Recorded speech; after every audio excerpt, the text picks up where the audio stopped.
नमस्ते दोस्तों। क्या आपने कभी सोचा है एक इंसान अकेला क्यों नहीं रहना चाहता? क्या होता है उसके दिल और दिमाग में जब वह अपने अकेलेपन से सामना करता है? आज हम इस बढ़ती हुई समस्या के बारे में बात करेंगे। अकेला रहना किसी भी व्यक्ति के लिए एक अनोखा अनुभव होता है।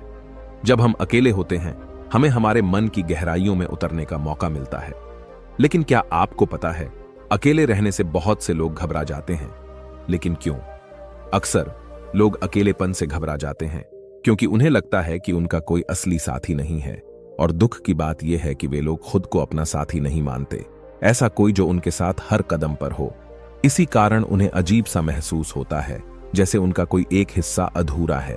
अकेलेपन का असर हमारे शरीर और मन पर भी होता है।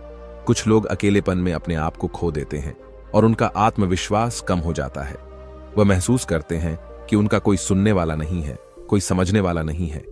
लेकिन दोस्तों, जैसे कि सिक्के के दो पहलू होते हैं, वैसे ही क्या आपने कभी सोचा है कि अकेले रहने के क्या क्या फायदे हो सकते हैं?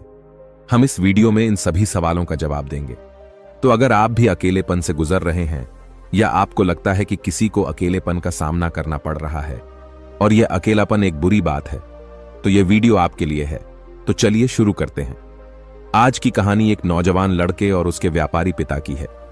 और जैसे कि हर नौजवान युवक का यह सपना होता है कि वह अपनी अलग पहचान बनाए और उसकी यह अलग पहचान उसकी योग्यता पर बनी हो और वह कुछ ऐसा कर दिखाए जिस पर उसे गर्व हो।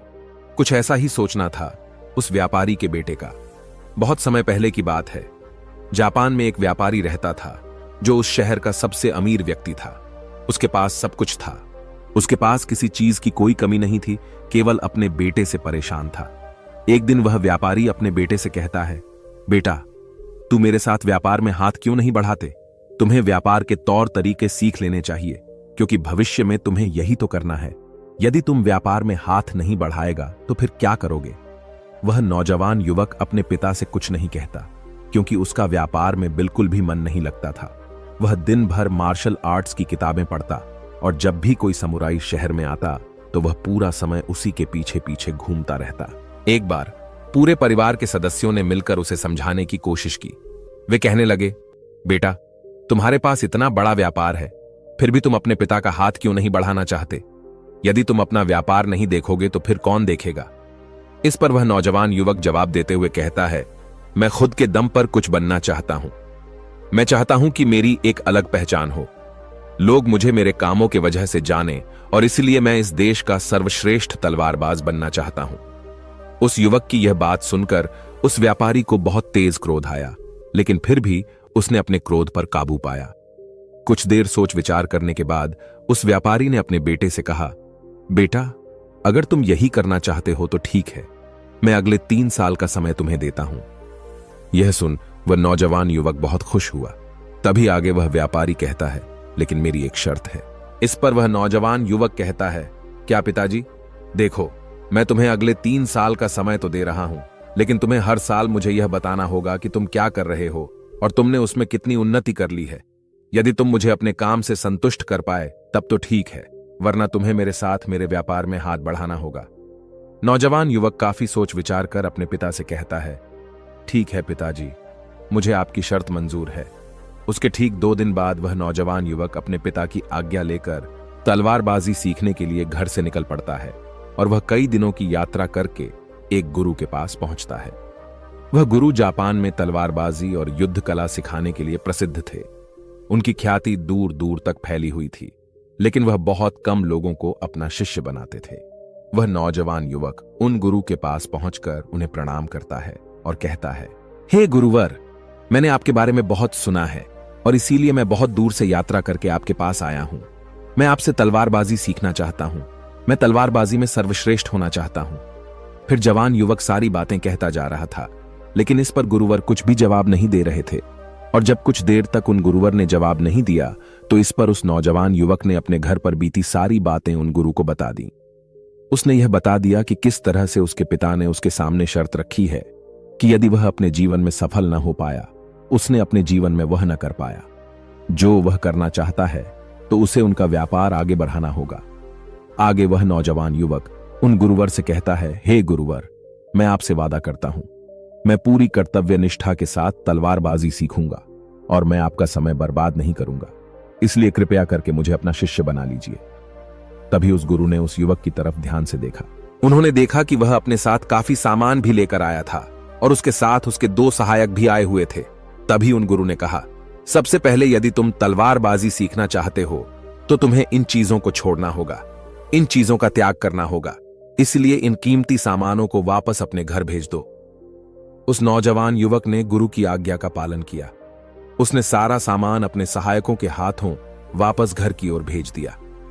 आगे गुरुवर उस नौजवान युवक से कहते हैं, देखो, यदि तुम तलवारबाजी सीखना चाहते हो और इसमें सर्वश्रेष्ठ होना चाहते हो तो तुम्हें 2 शर्तें माननी होगी। इस पर वह नौजवान युवक कहता है, गुरुवर, आप जैसा भी कहें, मैं सब करने के लिए तैयार हूं, लेकिन मुझे अपना शिष्य बना लीजिए। तभी गुरुवर उस युवक को पहली शर्त बताते हुए कहते हैं, तुम्हें यहां पर सामान्य लोगों की तरह ही अपना जीवन बिताना होगा और सारे कार्य तुम्हें खुद ही करने होंगे। इस पर नौजवान युवक कहता है, जी गुरुवर, जैसा आप कहें। आगे गुरुवर उस नौजवान युवक को दूसरी शर्त बताते हुए कहते हैं, यदि एक बार तुम्हें तलवारबाजी की शिक्षा को ग्रहण करना शुरू कर दिया तो तुम्हें उसे पूरा करना ही होगा, तुम इस बीच उसे छोड़कर नहीं जा सकते। इस पर वह नौजवान युवक कहता है, ठीक है, आप जैसा कहें, मुझे सब मंजूर है। उन गुरुवर ने उस नौजवान को अपना शिष्य बना लिया, लेकिन वो नौजवान यह नहीं जानता था कि उनके सिखाने का तरीका बहुत अलग था। एक दिन उन गुरुवर ने उस नौजवान युवक को अपने पास बुलाया और कहने लगे, बेटा, जैसे तुम उठते बैठते हो, चलते फिरते हो, जैसे तुम सांस लेते हो, वैसे ही तुम तलवार भी चलाते हो। यह तुम्हारे ही शरीर का हिस्सा है, इसलिए सबसे पहले तुम्हें सचेत होना होगा। तुम्हें जानना होगा कि तुम क्या कर रहे हो, तुम किस अवस्था में हो। तुम्हें जागरूक होने की आवश्यकता है, इसलिए आज से ही सचेत होकर सारे काम करना शुरू कर दो और ऐसा तब तक करो जब तक यह तुम्हारा स्वभाव न बन जाए। उस युवक ने उन गुरुओं की बात मान ली। वह एकाग्र होकर अपने कामों पर ध्यान देने लगा।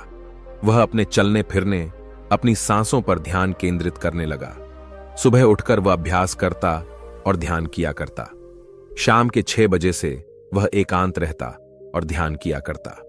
ध्यान करने के बाद करीब 9 बजे के बाद वह सो जाया करता और ठीक सुबह 4 बजे अंधेरे में उठकर वह तलवारबाजी का अभ्यास करने लगा। और यह सब उसे एकांत में रहकर ही करना था। और यह सारी क्रियाएं दोपहर के 2 बजे तक यूं ही चलती रहती और इस समय के दौरान न तो कहीं जाना और न ही किसी से मिलना। यहां तक कि उस युवक को किसी से बात करने की भी कोई अनुमति नहीं थी। और बचे हुए 4 घंटे अर्थात दोपहर को 2 बजे से शाम को 6 बजे तक वह बाकी सभी शिष्यों के साथ मिलकर आश्रम की देखरेख करता, आश्रम की सफाई करता और शाम के 6 बजने के बाद अकेले रहने का नियम दोबारा से लागू हो जाता। ऐसे करते करते करीब 3 सप्ताह बीत चुके थे और वह नौजवान युवक भी अब तक पूरा मन लगाकर सीखने की कोशिश कर रहा था। लेकिन जैसे जैसे समय बीतता जा रहा था, उस नौजवान युवक का जोश ठंडा पड़ रहा था। अब उसके लिए उस आश्रम में एक एक पल बिताना बहुत मुश्किल हो रहा था। अब उस नौजवान युवक ने अपने गुरु की बातों को अनदेखा करना शुरू कर दिया था। वह उन सभी नियमों को तोड़कर अपने सभी गुरु भाइयों के साथ मिलकर गप्पे लड़ाने लगा था। वह उन्हें अपने व्यापार की बातें बताता, उसके पास क्या कुछ है, वह उसका बखान किया करता। और उस नौजवान युवक को इतना अमीर पाकर कई लोग उसके मित्र भी बन चुके थे, क्योंकि वह सोचते थे कि या तो अमीर व्यापारी का बेटा है, कभी न कभी तो भविष्य में कोई न कोई फायदा हमें अवश्य मिलेगा। देखते ही देखते उस नौजवान युवक और बाकी लोगों की दोस्ती और भी गहरी होती जा रही थी। अब से वह नौजवान युवक रातों को सोने की बजाय अपने मित्रों के साथ मिलकर आश्रम से कहीं दूर भाग जाया करता था। जंगलों में जाकर गप्पें लड़ा था, मौज मस्ती किया करता था और इस कारणवश वह सुबह उठ नहीं पाता था और इसी वजह से वह कभी ध्यान भी नहीं कर पाता था। एक दिन उन गुरुवर ने उस नौजवान युवक को अपने पास बुलाया और उससे कहने लगे, बेटा देखो, मैं जानता हूं कि तुम रात को आश्रम में नहीं रहते हो और न ही तुम एकांत में रहकर अभ्यास कर रहे हो। मैंने तुमसे पहले ही कहा था, यदि तुम्हें एक बार तलवारबाजी की शिक्षा को आरंभ कर लिया तो तुम्हें इसे पूरा करना ही होगा। और तो और, तुमने मुझसे वादा किया था कि तुम पूरी कर्तव्यनिष्ठा के साथ तलवारबाजी की शिक्षा को ग्रहण करोगे तो मेरा समय बर्बाद नहीं करोगे। और यदि तुम ऐसा ही करते रहे तो 1 साल बाद जब तुम्हारे पिता तुमसे पूछेंगे कि तुमने इस 1 साल में क्या किया, तुमने उसमें कितनी उन्नति की, तो तुम उन्हें क्या जवाब दोगे? उस वक्त तो उन्हें क्या मुंह दिखाओगे? इस पर वह नौजवान युवक कहता है, हे गुरुवर, आप सत्य कहते हैं। जब मैंने शुरू किया था तो मेरे अंदर उत्साह था, मेरे अंदर तलवारबाजी सीखने की जिज्ञासा थी, लेकिन तब मैं यह नहीं जानता था कि मुझे अकेले रहकर अभ्यास करना होगा। एकांत रहकर मैं थक चुका हूं और यह मुझे बहुत कठिन लगता है। मेरा एक एक पल जैसे मुझे काटने को दौड़ता है। जब भी मैं ध्यान करने बैठता हूं तो मेरा मन यहां वहां भागता रहता है और मैं ध्यान नहीं कर पाता, और इसी कारण मेरी चिंता और भी बढ़ जाती है। मुझे समझ नहीं आता कि यदि मैं ध्यान नहीं कर पाऊंगा तो मैं अपने अभ्यास को पूरा कैसे कर पाऊंगा। और साथ ही जब मैं एकांत में रहता हूं तब भी मेरे मन में तरह तरह के विचार चलते रहते हैं। मैं इनसे पीछा छुड़ाना चाहता हूं, लेकिन मैं इनसे पीछा छुड़ा नहीं पाता। इस पर गुरुवर मुस्कुराने लगे और उस युवक से कहते हैं, बेटा, जिस अकेलेपन से तुम भागने का प्रयास कर रहे हो, इस अकेलेपन में बहुत ताकत होती है। इसे तुम्हें समझना चाहिए। किंतु फिर भी यदि तुम इस अभ्यास को बीच में छोड़कर जाना चाहते हो तो मैं तुम्हें नहीं रोकूंगा। तुम जा सकते हो, लेकिन जाने से पहले मेरी बस एक बात मान लो। इस पर नौजवान युवक कहता है, ठीक है, बताइए आप क्या चाहते हैं। तभी गुरुवर कहते हैं, बेटा, यहां से एक दिन की दूरी पर एक बहुत ही बड़ा पहाड़ है। उसकी चोटी पर तुम्हें एक दिन और एक रात बितानी है। अर्थात तुम्हें वहां पर पूरा दिन बिताना है और सुबह तुम्हें वहां पर एक बाज नजर आएगा। उस बाज की हरकतों पर तुम्हें ध्यान देना है। ध्यान रखना, उसका तुम्हें शिकार नहीं करना, बल्कि उसकी हरकतों पर तुम्हें ध्यान देना है। वह क्या कर रहा है, क्यों कर रहा है, उसे ध्यान से देखना है। उसकी हर एक हरकत को तुम्हें समझना है।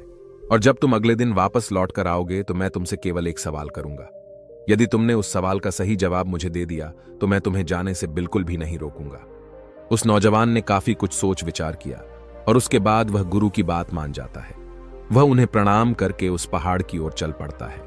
देखते ही देखते वह एक दिन का सफर तय करके उस पहाड़ की चोटी पर पहुंच गया और उसने पूरी रात वहीं पर बिताई।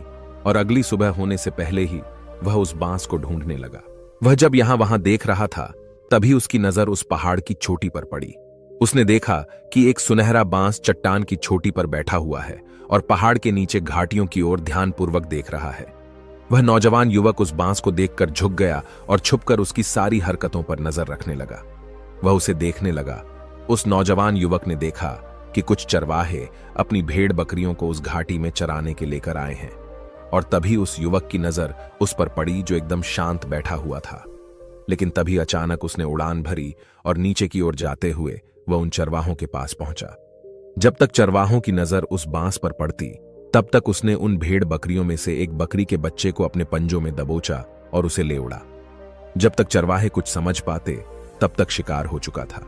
वह नौजवान युवक यह देखकर बहुत हैरान रह गया। यह समझ चुका था कि आखिर गुरु ने उसे इस चोटी पर क्यों भेजा है। वहां से वापस अपने गुरु के पास लौटा और उसने वहां पर बीती हुई सारी कहानी उन गुरुवर को बता दी। तभी गुरुवर उस युवक से कहते हैं, अच्छा, तो तुम मुझे यह बताओ कि तुमने वहां पर क्या सीखा। तभी वह नौजवान युवक कहता है, गुरुवर, वह बाज बहुत ही चालाक है। काफी देर तक तो यूं ही वह शांत रहा, लेकिन जैसे ही उसे अपना शिकार नजर आया उसने शिकार तय किया और एक उड़ान भरी, और उड़ान के साथ वह अपने शिकार को ले उड़ा। इससे हमें यह समझने को मिलता है कि वह बाज बहुत ही चतुर और बहुत ताकतवर भी है, और साथ ही साथ वह बहुत तेज भी है। इस पर गुरुवर हंसते हुए कहते हैं, बेटा, उस बात को तुमने आज देखा है, लेकिन यदि उसे तुमने करीब 2 महीने पहले देखा होता तो तुम उस पर यकीन नहीं कर पाते। ऐसे बाज केवल पहाड़ी इलाकों में ही पाए जाते हैं और इन बाजों की उम्र करीबन 80 वर्ष की होती है। लेकिन जब इनकी आधी उम्र अर्थात जब इनकी 40 साल की उम्र पूरी हो जाती है तो यह शिकार नहीं कर पाते। उसे एक महत्वपूर्ण निर्णय लेना पड़ता है, क्योंकि इस अवस्था में उसके शरीर के तीनों महत्वपूर्ण अंग बेअसर होने लगते हैं। पहला, पंजे, जो कि लंबे और लचीले हो जाते हैं और शिकार पर पकड़ बनाने में कमजोर होने लगते हैं। दूसरा, चोंच, जो कि आगे की ओर मुड़ जाती है और भोजन निगलने में मुश्किलें होने लगती हैं। तीसरा, पंख, जो भारी हो जाते हैं और सीने से चिपकने के कारण पूरे खुल नहीं पाते हैं। यह उसके उड़ान सीमित कर देते हैं। भोजन ढूंढना, भोजन पकड़ना और भोजन खाना, तीनों काम करना मुश्किल हो जाते हैं। उसके पास 2 ही रास्ते बचते हैं, या तो शरीर छोड़ दें या फिर खुद में बदलाव करे। एक आकाश के बादशाह के रूप में इनका शरीर मृत्यु की ओर बढ़ने लगता है। लेकिन इनकी विशेषता तो यही है कि ये बाज अपनी मृत्यु को स्वीकार नहीं करते। जहां पहला रास्ता सरल और तुरंत समाधान देने वाले हैं, वहीं दूसरा अत्यंत पीड़ादायी और लंबा बांस पीड़ा चुनता है और खुद में बदलाव करता है। वह धीरे धीरे उड़ान भरकर किसी ऐसी जगह पर जा पहुंचते हैं जहां बहुत शांति होती है और वहां अपना घोंसला बनाते हैं। फिर वहां पर जाकर वो सबसे पहले अपनी कमजोरी अर्थात अपनी उस मुड़ी हुई चोंच को पत्थर पर मार मार कर उसे तोड़ देते हैं। अपनी चोंच तोड़ने से ज्यादा पीड़ादायक कुछ भी नहीं पक्षी के लिए। अब वह इंतजार करता है चोंच के फिर से उगाने का। उसके बाद वह अपने पंजे भी उसी प्रकार तोड़ देता है और इंतजार करता है पंजों के दोबारा उगाने का। और देखते ही देखते इनके पंजों में नए नाखून आते हैं। नई चोंच और पंजे आने के बाद वह अपने भारी पंखों को एक एक कर नोच कर निकालता है और प्रतीक्षा करता है पंखों का फिर से उगाने का। और इस क्रिया में पूरे 3 महीने लगते हैं और 3 महीनों के अंदर इन बाजों का एक नया पुनर्जन्म होता है और तब उसे मिलती है वही भव्य और ऊंची उड़ान। इस पुनर्जन्म के बाद वह 30 साल और जीता है, ऊर्जा, सम्मान और गरिमा के साथ। आगे गुरुवर इस नौजवान युवक से कहते हैं, तुम उस बाज की तारीफ कर रहे हो जो अकेले रहना पसंद करता है, शांत रहना पसंद करता है, जो पूरे 3 महीने एकांत में रहकर तपस्या करता है, अपने आप को शिकार के लायक बनाता है, तब जाकर वह कहीं शिकार करने योग्य बन पाता है। तुमने देखा होगा कि जो भी ताकतवर इंसान है वह हमेशा एकांत ही रहता है, लेकिन जो व्यक्ति कमजोर है, जिसके अंदर तरह तरह की कमियां हैं, वह लोगों के बीच छुपने का प्रयास करता है। आगे गुरुवर उस नौजवान से कहते हैं, मेरी बात ध्यानपूर्वक सुनो। यदि तुम अपने जीवन में सफल होना चाहते हो, अपनी पहचान बनाना चाहते हो, तो सबसे पहले दिशाहीन से दृढ़ निश्चय वाले बनो। क्योंकि जब तुम खुद के लिए समय निकालते हो, जब तुम एकांत रहने का चुनाव करते हो, तो तुम अपने दिन में जो भी काम कर रहे हो उस पर तुम ध्यान दे पाते हो, तुम सचेत हो पाते हो और साथ ही तुम किसी भी चीज पर सही निर्णय भी ले पाते हो। और एकांत आपको हमेशा कुछ न कुछ नया सिखाता ही रहता है। आगे गुरुवर उस युवक को दूसरी बात बताते हुए कहते हैं, आज जो मौका तुम्हारे पास है वह मौका तुम्हें दोबारा नहीं मिलेगा, इसलिए इस मौके की कीमत को समझो। क्योंकि तुम्हें एकांत खुद को बनाने के लिए मिला है, तो अपने जीवन में देखो, उसे समझो और उन कमियों को दूर करो। तुम तो बड़े शहर से हो और तुमने यह भी देखा होगा कि शहर के लोग अपना पालन पोषण करने के लिए दिन रात मेहनत करते रहते हैं। न तो उनके पास सीखने का समय है और न ही एकांत में रहने का, इसलिए वह कभी भी खुद को जान तक नहीं पाते। यह अकेलापन, यह संघर्ष जिसे तुम व्यर्थ समझ रहे हो और जिसे तुम यूं ही बर्बाद कर रहे हो, यह मौका तुम्हें कुछ बनने के लिए मिला है और यह मौका दोबारा लौटकर वापस नहीं आएगा। आगे गुरुवर उस युवक को अगली बात बताते हुए कहते हैं, जिन लोगों के साथ तुम घूम रहे हो, जिनके साथ गप्पे लड़ा रहे हो, जिनके साथ अपना समय काट रहे हो, उन्हें तो खुद तक नहीं पता कि वह क्या कर रहे हैं। उन्हें खुद इस बात का एहसास नहीं है कि वह खुद अपना कितना बड़ा नुकसान कर रहे हैं। तुम ऐसे लोगों के साथ अपना समय बिताते हो तो अवश्य ही तुम भी दिशाहीन हो जाओगे और तुम भी यह समझ नहीं पाओगे कि तुम्हें अपने जीवन में क्या करना है। शुरू शुरू में तुम्हें अकेले रहने में थोड़ी तकलीफ जरूर होगी, लेकिन धीरे धीरे आपको इसके साथ रहने की आदत पड़ जाएगी। इसलिए अकेलेपन का इस्तेमाल एकांत रहने के लिए करो और अपना उद्देश्य याद रखो। यह याद करो कि तुम यहां पर क्यों आए थे और तुमने अपने जीवन में क्या लक्ष्य तय किए थे। गुरुवर के इतना कहने के बाद वह नौजवान युवक सोचने लगा। वह यह समझने लगा कि आखिर वह यहां पर क्यों आया था। तब उसे याद आया कि उसके गुरु ने उसे क्या कहा था कि अपने अकेलेपन का इस्तेमाल करो, क्योंकि अकेलापन ही एकांत बन जाएगा और वह तुम्हें आगे बढ़ने में तुम्हारी मदद करेगा। दूसरी बात, अभ्यास में संतुष्टि ढूंढो, क्योंकि उस नौजवान युवक के गुरु ने कहा था कि सारा ध्यान केवल अभ्यास में लगाना, इसके अलावा कुछ और पाने की कोशिश नहीं करना। क्योंकि जब हम कहीं और जाने की या कुछ अलग पाने की कोशिश करने में लग जाते हैं, तब हम अपने मन के बनाए हुए जाल में फंसते चले जाते हैं और हमारा संबंध वर्तमान से टूट जाता है। और तब हमें ऐसा लगने लगता है जैसे हम कहीं पर फंसे हुए हैं। हम बहुत दुखी हैं, हम बहुत निराश हैं और कहीं पर पहुंच नहीं पा रहे। और इसी के साथ में उस नौजवान युवक को उन गुरु की तीसरी बात भी याद आती है कि प्रकृति में ध्यान करो। जब भी तुम्हें समय मिले तो किसी एकांत जगह पर या फिर किसी पेड़ के नीचे बैठकर ध्यान करो। केवल अपनी सांसों पर ध्यान दो। विचार खुद ब खुद शांत होने लगेंगे और जब तुम्हारे विचार शांत होने लगेंगे तब तुम्हें आभास होगा कि तुम प्रकृति के साथ जुड़े हुए हो, तुम इस धरती के साथ जुड़े हुए हो। ऐसा करने से अकेलेपन का वह भाव हमेशा हमेशा के लिए खत्म होने लगेगा और तब तुम यह जान पाओगे कि यह पल ही वह अवसर है जहां तुम खुद को पूरी तरह से जान सकते हो। तभी तुम अकेलेपन का फायदा उठा सकोगे और इसी तरह से अकेलेपन को जीता जाता है। इन सभी बातों को ध्यान करके उस नौजवान युवक ने यह निश्चय किया कि वह आश्रम छोड़कर कभी कहीं नहीं जाएगा जब तक कि वह अपने इस लक्ष्य को प्राप्त नहीं कर लेता। यहां पर एक सर्वश्रेष्ठ तलवारबाज बनने आया था और वह यहां से सर्वश्रेष्ठ तलवारबाज बनकर ही जाएगा। इसके बाद वह अगले ही दिन से अभ्यास में पूरी तरह से लीन हो गया। दोस्तों, यदि आप अपने जीवन में अपनी पहचान बनाना चाहते हैं, अपने जीवन में कोई लक्ष्य प्राप्त करना चाहते हैं, तो कुछ अलग पाने का प्रयास छोड़ दें, क्योंकि जब हम कुछ अलग और कुछ खास पाने का प्रयास करने लग जाते हैं, तब हम यह भूल जाते हैं कि हमारा लक्ष्य क्या है और हम अपने लक्ष्य से दिशाहीन होने लगते हैं और इसी कारण हम अपने लक्ष्य तक कभी पहुंच नहीं पाते, क्योंकि हमारा मन हमें कुछ अलग पाने के लिए निरंतर प्रेरित करता रहता है और इसी कारण हम अपने मन के जाल में फंसते चले जाते हैं और हम अपने लक्ष्य पर ध्यान नहीं दे पाते। इसलिए अपने जीवन में यदि आपको कोई लक्ष्य हासिल करना है तो अधिक पाने का प्रयास छोड़कर केवल अपने अभ्यास पर ध्यान केंद्रित करें और देखना कि आप जरूर ही अपने लक्ष्य को प्राप्त कर पाएंगे। दोस्तों, आपने आज के इस वीडियो से क्या सीखा वह मुझे आप कमेंट में बता सकते हैं। इसी के साथ में उम्मीद है कि आपको आज की वीडियो पसंद आई होगी, तो इस वीडियो को उस इंसान को शेयर करें जिससे यह कहानी सुनने की जरूरत है और उसी के ठीक बाद चैनल को सब्सक्राइब करें। तो चलिए फिर मिलते हैं ऐसी एक और नई वीडियो में एक नए मैसेज के साथ। तब तक के लिए अपना ख्याल रखें। धन्यवाद और नमो बुद्धाय।